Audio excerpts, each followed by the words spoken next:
వక్ఫ్ సవరణ బిల్లులో సమస్యలేంటని దేశవ్యాప్తంగా ఆసక్తి నెలకొంది. వాడివేడిగా పార్లమెంటులో వాదోపవాదాలు జరిగాయి. ముస్లింల ఆస్తిపై అధికారం ముస్లింలదా లేదంటే వాళ్ల పూర్తి పెత్తనాన్ని తొలగించాలా అనే దానిపై ఏకంగా 8 గంటలు చర్చిద్దామని కేంద్ర బీజేపీ ప్రభుత్వం నిర్ణయించింది. గతంలో ఈ ప్రతిపాదిత చట్టాన్ని క్రూరమైనదిగా విమర్శించిన ప్రతిపక్షాలు ఇప్పటికీ తీవ్రంగానే వ్యతిరేకిస్తూనే ఉన్నాయి. దేశంలోని ముస్లిం సంఘాలు కూడా ఆందోళన వ్యక్తం చేస్తున్నాయి. అయినప్పటికీ లోక్సభలో మెజారిటీ ఉంది కాబట్టి బిల్లు ఆమోదం పొందుతుందని నమ్మకంగా ఉంది మోడీ ప్రభుత్వం. అది సరే, ఇందుకీ వక్ఫ్ చట్టంతో రాబోయే మార్పులేంటి? ఈ బిల్లుని వ్యతిరేకించే వారి వాదన ఏంటి? అసలు మోడీ గవర్నమెంట్ ఎందుకింత పట్టుబడుతుంది? కేంద్రంలో వరుసగా మూడోసారి అధికారం చేపట్టినప్పటి నుంచి నరేంద్ర మోదీ ప్రభుత్వం దూకుడు పెంచింది. గత 10 ఏళ్ల పాలనలో ఉన్నదానికంటే కొన్ని కీలక నిర్ణయాల్లో వేగంగా ముందడుగు వేస్తోంది. ఇప్పుడు మోడీ ప్రభుత్వం వచ్చి 11 ఏళ్ల తర్వాత పార్లమెంట్ ముందుకు వక్ఫ్ సవరణ బిల్లును తీసుకొచ్చింది. మొదటి రౌండ్లో కాశ్మీర్లో 370 రద్దు కాగా రెండో రౌండ్లో అయోధ్య సిద్ధమైంది. ఈ మధ్యలో ముస్లిం మైనార్టీలకు సంబంధించి చాలా వ్యవహారాలు వివాదాలకు కారణమయ్యాయి, కోర్టులకెక్కాయి. అయితే మోడీ మూడో రౌండ్లో తాజాగా వక్ఫ్ చట్టం దేశవ్యాప్తంగా అందరి దృష్టిని ఆకర్షిస్తుంది. గతేడాది వక్ఫ్ బిల్లును కేంద్ర కేబినెట్ ఆమోదించగా ఇప్పుడు వక్ఫ్ సవరణ చట్టాన్ని ప్రభుత్వం తాజా పార్లమెంట్ సెషన్లో ప్రవేశపెట్టింది. 2025 ఏప్రిల్ 2-3 తేదీలకు లోక్సభ, రాజ్యసభల్లో ఈ సవరణ చట్టంపై చర్యలు ఊపందుకున్నాయి. ఈ బిల్లుపై ఆయా పార్టీలు తమ సభ్యులకు విప్ జారీ చేశారు. కేంద్ర అల్పసంఖ్యాక వ్యవహారాల మంత్రి కిరణ్ రిజిజు ఏప్రిల్ 1న వక్ఫ్ సవరణ బిల్లును ఏప్రిల్ 2న లోక్సభలో ప్రవేశపెడతామని చెప్పారు. అప్పటి నుండి దీనిపై దేశవ్యాప్తంగా చర్చ మొదలైంది.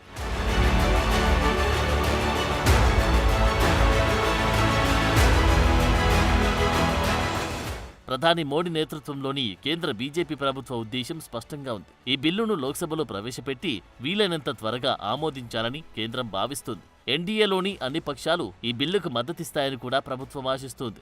ఈ బిల్లును గత ఏడాది ఆగస్టులో లోక్సభలో ప్రవేశపెట్టారు. కానీ ప్రతిపక్షాల నుండి, ముస్లిం సంఘాల నుండి తీవ్ర వ్యతిరేకత రావడంతో దీనిని వివిధ పార్టీలకు చెందిన దాదాపు 31 మంది ఎంపీలతో కూడిన జాయింట్ పార్లమెంటరీ కమిటీకి పంపారు.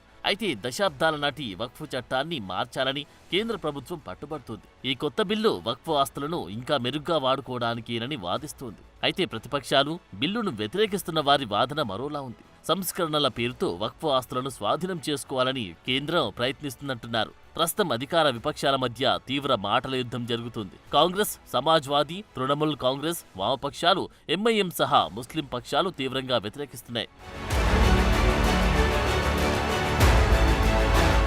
అయితే అసలు వక్ఫ్ చట్టం ఏంటో చూద్దాం. భారతదేశానికి స్వాతంత్రం వచ్చిన తర్వాత మొదటిసారిగా 1954లో ఈ వక్ఫ్ చట్టాన్ని తీసుకొచ్చారు. అయితే ఆ తర్వాత పలుమార్లు ప్రభుత్వం వక్ఫ్ చట్టాన్ని సవరించింది. 1995లో వక్ఫ్ చట్టానికి తొలి సవరణ జరిగింది. ఈ సవరణలో ప్రభుత్వ వక్ఫ్ బోర్డుకు మరిన్ని అధికారాలు కట్టబెట్టింది. ఆ తర్వాత 2013లో కాంగ్రెస్ నేతృత్వంలోని యూపీఏ ప్రభుత్వం మరోసారి సవరణలు చేసింది.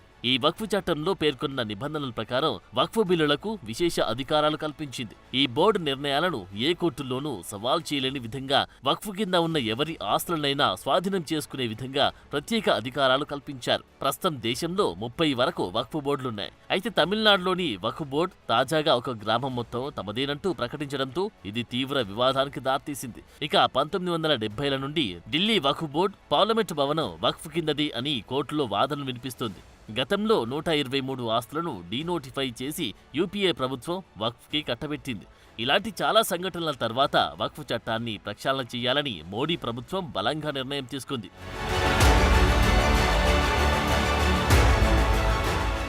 అయితే వక్ఫ్ అనేది ఒక చారిటీ అనుకోవాలి. ఇస్లాం సాంప్రదాయంలో ముస్లిం సమాజానికి ప్రయోజనం చేకూర్చడం కోసం చేసి దానం లేదా విరాళాన్ని వక్ఫ్ అంటారు.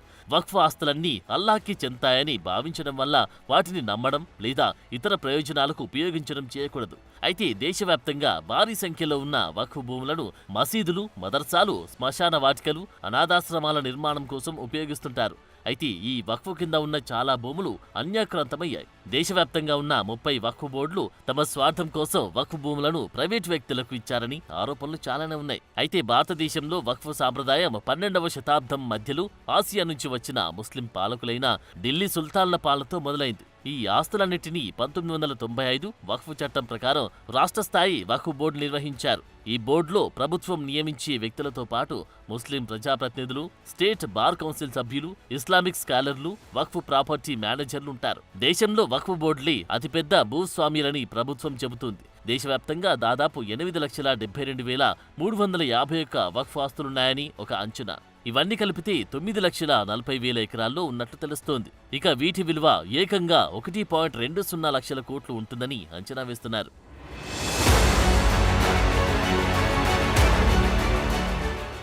వక్ఫ్ చట్టంలో సవరణతో కీలకమైన మార్పులు రాబోతున్నాయి. ప్రతిపక్షాల పాత్ర ఎలా ఉన్నప్పటికీ ఈ చట్టం వల్ల ముస్లింలు తమ హక్కును కోల్పోతామనే ఆందోళనలో ఉన్నారు. అయితే దేశ పార్లమెంటు భవనం కూడా వక్ఫ్ కిందకే వస్తుందనే తీరులో వక్ఫ్ బోర్డులు కోర్టులను ఆశ్రయిస్తున్న తరుణంలో ఈ మార్పులు తప్పనిసరి అంటుంది బీజేపీ ప్రభుత్వం. అయితే ఇందులో చేసిన మార్పులేంటి? ఈ సవరణలను వ్యతిరేకించే వారి వాదనేంటి? ప్రభుత్వం ఏ ఉద్దేశంతో ఇందులో ఇలాంటి మార్పులను చేసింది? ఇండియన్ ఆర్మీ, ఇండియన్ రైల్వేల తరువాత భారతదేశంలో అతి ఎక్కువగా భూములు వక్ఫ్ బోర్డుకు ఉన్నాయని కేంద్ర ప్రభుత్వం చెప్తోంది. ఈ నేపథ్యంలోనే వక్ఫ్ బోర్డుకు విస్తృత అధికారాలను గత ప్రభుత్వాలు కట్టబెట్టాయని, ఈ వక్ఫ్ బోర్డు ఆస్తులు 2009 తర్వాత రెట్టింపయ్యాయని ముసాయిదా బిల్లులో కేంద్ర ప్రభుత్వం పేర్కొంది. దేశంలో ఇతర మతాలకు చెందిన మఠాలకు, అఖారా, ట్రస్టులు, సొసైటీలకు లేని అపరిమిత అధికారాలను, స్వతంత్ర హోదాను వక్ఫ్ బోర్డులకు కట్టబెట్టారని కేంద్రం ప్రతిపాదిత బిల్లులో వివరించింది. ఈ బోర్డులను ముస్లింలలో బడాబాబులే నిర్వహిస్తున్నారని, కాబట్టి పేద ముస్లింల ఆవేదన దృష్ట్యా ఈ చట్టంలో మార్పులు తీసుకురావాలని బీజేపీ ప్రభుత్వం భీష్మించి కూర్చుంది. ఇందులో భాగంగా కొత్త చట్టంలో కీలక మార్పులు చేసింది. ఇందులో అత్యంత వివాదాస్పదమైంది ముస్లిమేతరులకు సభ్యత్వం ఇవ్వటం. కేంద్ర వక్ఫ్ కౌన్సిల్, రాష్ట్ర వక్ఫ్ బోర్డుల్లో ముస్లిమేతరులను చేర్చాలని సవరణ బిల్ సూచిస్తోంది. తద్వారా నిర్ణయ ప్రక్రియ విస్తృతంగా, పారదర్శకంగా ఉంటుందని అభిప్రాయపడుతోంది.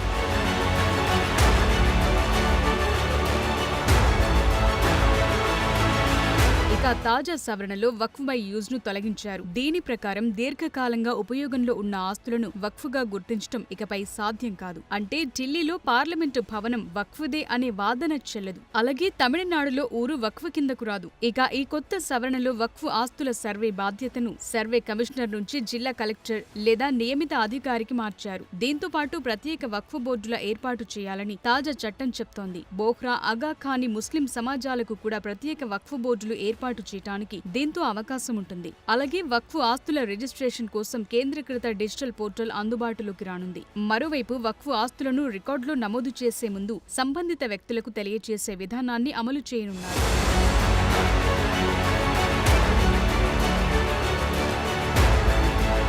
ఇక వక్ఫ్ ట్రిబ్యునల్స్ పునర్వ్యవస్థీకరణలో భాగంగా ట్రిబ్యునల్లు జిల్లా స్థాయి కోర్టు న్యాయమూర్తి, రాష్ట్ర ప్రభుత్వంలో సంయుక్త కార్యదర్శి హోదాలో ఉన్న అధికారి సభ్యులుగా ఉండనున్నారు. వక్ఫ్ ట్రిబ్యునల్ తీర్పుపై 90 రోజుల్లో హైకోర్టులో అప్పీలు దాఖలు చేసే అవకాశం ఉండే విధంగా చట్టంలో మార్పులు చేశారు. ఈ సవరణలో చట్టం పేరును కూడా మార్చారు. వక్ఫ్ చట్టం 1995 అనేది ఇకపై unified Waqf management, empowerment, efficiency and development చట్టం 1995 గా మారుతుంది. దీని ప్రకారం విద్యా సంస్థలు, మార్కెట్లు, గృహ నిర్మాణ ప్రాజెక్టులను విస్మరించడం వంటి అభివృద్ధి ప్రయోజనాల కోసం వక్ఫ్ భూములను ఉపయోగించడానికి వక్ఫ్ బోర్డులను అనుమతించడం నూతన బిల్ లక్ష్యంగా తెలుస్తోంది. అయితే ఈ సవరణలపై ప్రతిపక్షాలు, ముస్లిం సంఘాలు అభ్యంతరాలు వ్యక్తం చేస్తున్నాయి. ఇప్పటి వరకు వక్ఫ్ ఆస్తులను వక్ఫ్ బోర్డు తప్పనిసరిగా జిల్లా కలెక్టర్ వద్ద రిజిస్టర్ చేయాలి. వక్ఫ్ చెప్తున్న ఆస్తి వక్ఫ్దేనా కాదా అనే విషయాన్ని కలెక్టర్ ప్రభుత్వానికి నివేదిస్తారు. అయితే ఈ సవరణ వల్ల వక్ఫ్ బోర్డు అధికారాలు తగ్గిపోతాయని విమర్శకులు అంటున్నారు. ముస్లింల నుంచి వారి భూములను లాక్కునేందుకే ఇలాంటి మార్పులు చేస్తున్నారని ఎంపీ అసదుద్దీన్ ఓవైసీ ఆరోపిస్తున్నారు. ఇక వక్ఫ్ చట్టంలో మార్పులకు సంబంధించి మరో ప్రతిపాదన ప్రకారం రాష్ట్ర ప్రభుత్వం ఒక సర్వే కమిషనర్ ను నియమించాలి. ఆయన వక్ఫ్ ఆస్తులను గుర్తిస్తారు. అలాగే వాటి గురించి ఒక జాబితా సిద్ధం చేస్తారు. ఆ జాబితాను రాష్ట్ర ప్రభుత్వానికి పంపిస్తారు. దీనిపై ప్రభుత్వం తప్పనిసరిగా చట్టపరమైన నోటిఫికేషన్ ఇస్తుంది. జాబితాలో ఆస్తుల గురించి ఎవరు ఏడాది పాటు సవాల్ చేయకపోతే అది వక్ఫ్ బోర్డుకు చెందుతుంది. అయితే దీనివల్ల ప్రస్తుత వక్ఫ్ ఆస్తులను అవి వక్ఫ్ ఆస్తులే అని మరోసారి నిరూపించాల్సి ఉంటుంది. ఇప్పటికీ అనేక మంది వక్ఫ్ ఆస్తుల్ని ఆక్రమించుకున్నారు. చట్ట సవరణ వల్ల వాళ్లు ఆ ఆస్తి తమదే అని నిరూపించుకునేందుకు వారికి ఈ ఛాన్స్ దొరుకుతుంది. దీంతో వక్ఫ్ భూములు ఆక్రమించుకున్న వారికి ఆ భూమి వెళుతుందనే ఆందోళన ఉంది.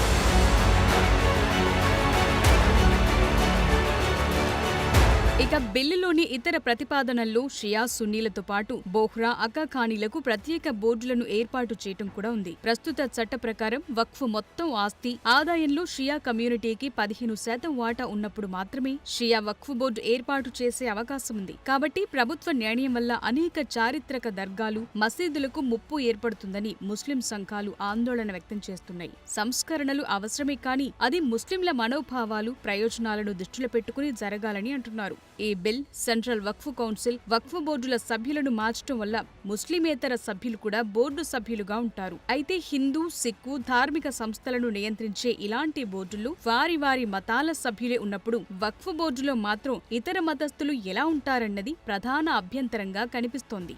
వక్ఫ్ ముస్లిం వ్యక్తిగత చట్టంలో భాగం కాబట్టి వక్ఫ్ను నియంత్రించే సంస్థల్లో ముస్లిమేతర సభ్యులను మెజార్టీగా అనుమతించడం రాజ్యాంగంలోని ఆర్టికల్ 26ను ఉల్లంఘించడమే కావచ్చనే వాదన ఉంది.